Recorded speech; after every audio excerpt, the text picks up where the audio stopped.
riječi tvoje, Gospodine, duh su i život.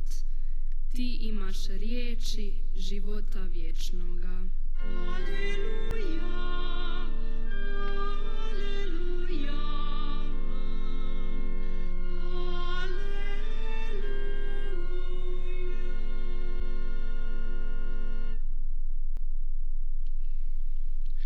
aleluja. Gospodin s vama. Čitanje Svetog Evanđelja po Ivanu. Slava tebi, Gospodine. U ono vrijeme mnogi od Isusovih učenika rekoše: tvrda je to besjeda, tko je može slušati? A Isus, znajući sam od sebe da njegovi učenici zbog toga mrmljeju, reče im: zar vas to sablažnjava? A što ako vidite Sina čovječega kako uzlazi onamo gdje je prije bio? Duh je onaj koji oživljuje, tijelo ne koristi ništa. Riječi koje sam vam govorio duh su i život, a ipak ima ih među vama koji ne vjeruju. Jer znao je Isus od početka koji su oni što ne vjeruju i tko je onaj koji će ga izdati. I doda: zato sam vam i rekao da nitko ne može doći k meni ako mu nije dano od Oca. Od tada mnogi učenici odstupiše, više nisu išli s njime. Reče stoga Isus 12 da možda i vi ne kanite otići.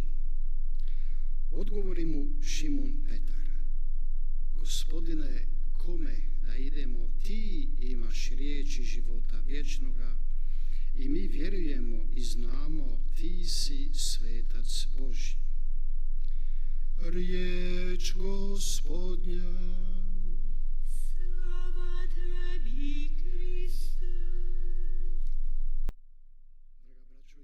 사랑하는 형제자매 여러분, 지난주 우리는 성모 승천 대축일을 지냈고 그때 예수님께서는 하늘의 빵에 관해서 하시는 말씀을 들었습니다.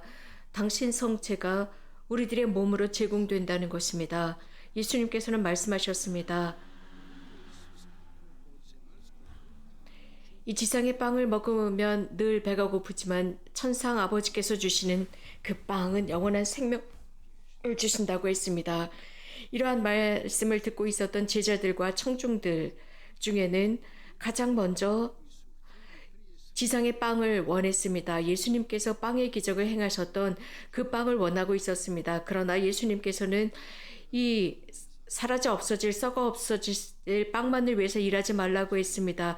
그 빵이나 지상의 것은 순간적인 것이라 하셨습니다. 그들 중에 몇몇은 기다리고 있었던 것이 있습니다. 바로 그 지상의 왕국이었습니다.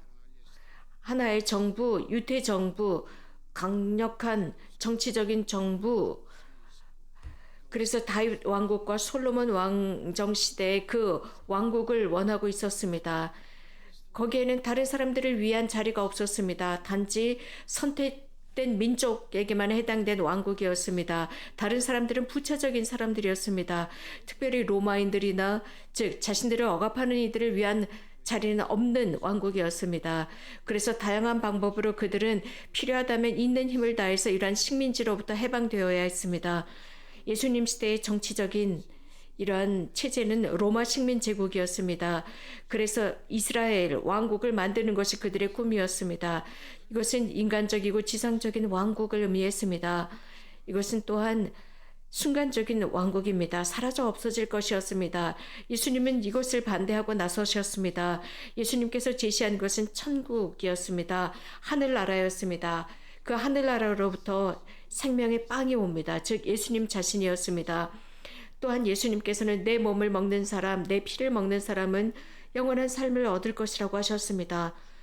이미 그 영원한 삶이 이 지상에서 실현되는 것입니다.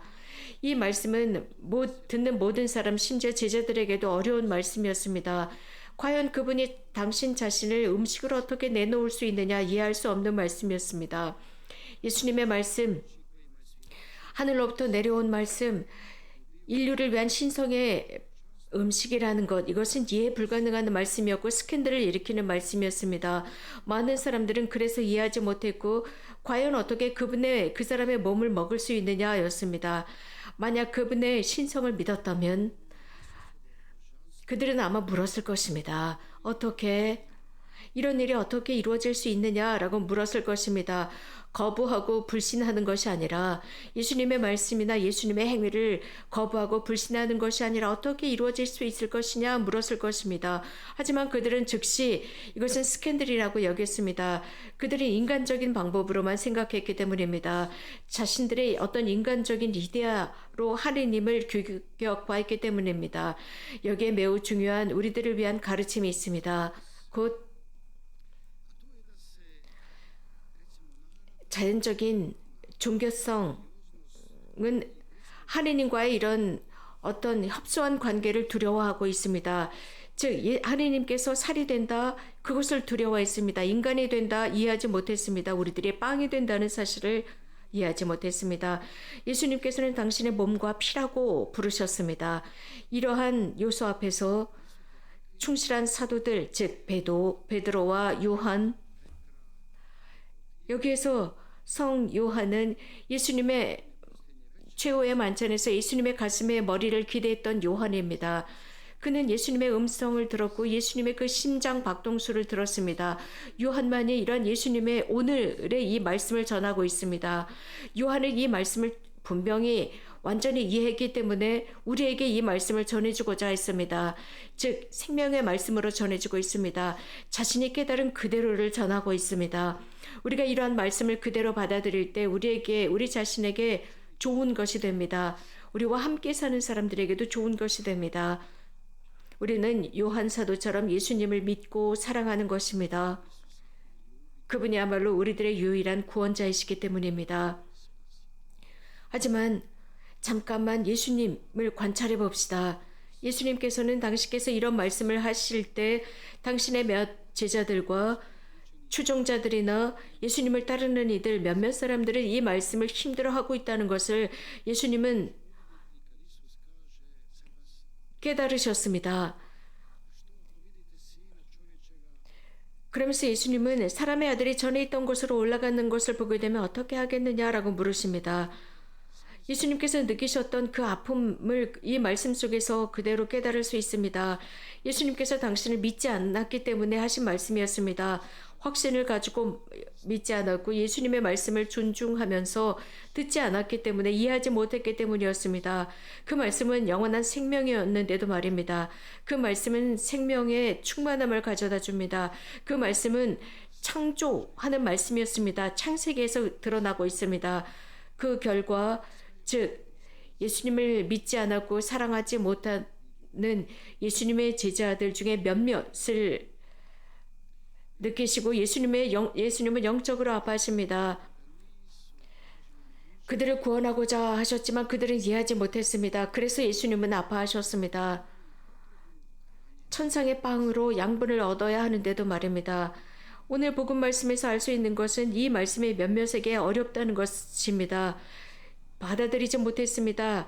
이러한 하느님, 인간을 부르신 하느님, 심지어 육화되셨고 십자가에 죽으러 가시는 하느님, 인류를 구원하시기 위해서 십자가에서 돌아가시는 구원자라는 모습, 그들에게는 도저히 받아들일 수 없는 모습이었습니다. 또한 많은 이들은 하느님은 강력하고 힘을 지니신 분, 만군의 하느님으로 드러나야 했습니다. 그런데 육화되셔서 인간을 위해서 인간이 충만한 삶을 얻게 하기 위해서 죽어야 한다라는 것입니다. 그래서 조그만 성체 안에 숨어 계시는 모습, 우리를 위한 양분이 되고 음식이 된다라는 사실입니다. 빵과 포도주라는 것은 실상 예수 그리스도의 몸이 성체이고 성혈입니다. 우리들의 음식이고 우리들의 영적 음료가 되기 위해서 우리들의 영혼을 더 강건하게 하기 위한 요소들입니다. 오늘도 그렇습니다. 오늘도 이러한 예수님의 예수님을 향한 믿음을 거부하고 예수님께 모든 것을 의탁하는 것을 거부하는 사람들, 그 구원을 부정하고 있습니다. 하느님, 예수님께로부터 고대하던 모든 것들, 자신들이 기대하는 것과는 너무나 다르기 때문입니다. 그래서 부정합니다. 그들은 지상적인 것만을 생각했습니다. 예수님은 모든 여정의 빛이십니다. 여기에는 베드로 사도의 말씀이 빛이 되었습니다. 당신은 생명의 말씀이신데, 영원한 생명의 말씀이신데 저희가 어디로 가겠습니까? 당신은 거룩하신 하느님이신데 거룩하신 분이라는 것을 저희가 알고 있는데 어디로 가겠습니까? 입니다. 그렇기 때문에 참 사도이고 참 제자가 될 수 있고 확신을 가지고 살아갈 수 있습니다. 예수님의 그 말씀 속에서 예수님의 지극히 거룩한 성체 안에서 사는 제자의 모습입니다. 이 베드로 사도의 말씀을 묵상해 봅시다. 이러한 말씀이 과연 우리들의 마음 안에도 올려 나오는지요? 우리도 예수님께 이렇게 용감하게 말씀을 드릴 수 있는지요? 당신은 영원한 생명의 말씀입니다. 라고 고백할 수 있는지요? 이러한 영원한 말씀이 되시는 주님께 감사를 드립시다. 성체 성사를 주심에 감사드립시다. 우리들의 믿음을 더욱 강하게 해주시는 분, 우리들의 약한 믿음을 강하게 해주시는 분께 감사드립시다. 그분의 말씀으로 양분을 얻고 그분의 성체로 양분을 얻어서 우리들의 죄를 고백하고 선을 행하도록 합시다. 이렇게 할 때 그분의 부르심을 잘 보존하고 지키며 죽을 때까지, 이 세상 끝낼 때까지 참 제자가 될 수 있을 것입니다. 이렇게 될 수 있도록 이곳에서 성모님께서 우리들을 초대하십니다. 성모님께서 이렇게 할 수 있도록 우리를 도우시게끔 허락해 드립시다. 아멘. 주님을 찬미합시다.